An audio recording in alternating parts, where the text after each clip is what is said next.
మండలం రాకంచర్లలో శ్రీ యోగానంద లక్ష్మీ నరసింహస్వామి ఆలయంలో ధర్మకర్తల ప్రమాణ స్వీకార కార్యక్రమం జరిగింది.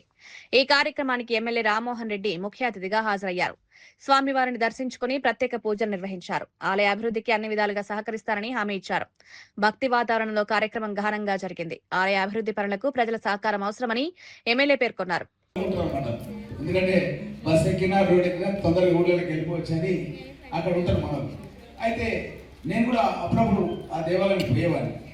అయితే అనుకోకుండా ఆ దేవాలయానికి సంబంధించినటువంటి ధర్మకర్త మీరు కూడా వినాలి, ఏదైతే ఉన్నారో రాహుల్ బాబా ధర్మకర్త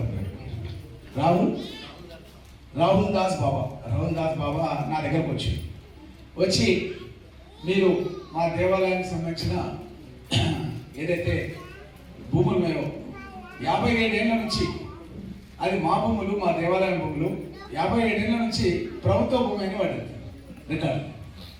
అయితే మన గౌరవ ముఖ్యమంత్రి రేవంత్ రెడ్డి గారు ఏం చేసిందంటే ప్రభుత్వ భూమి అని ఉంది కదా అని దాని ముందర నుంచి ఒక పెద్ద బ్రిడ్జ్ తీసుకుపోతున్నాడు. ఆ గుడి ముందర నుంచి పెద్ద బ్రిడ్జ్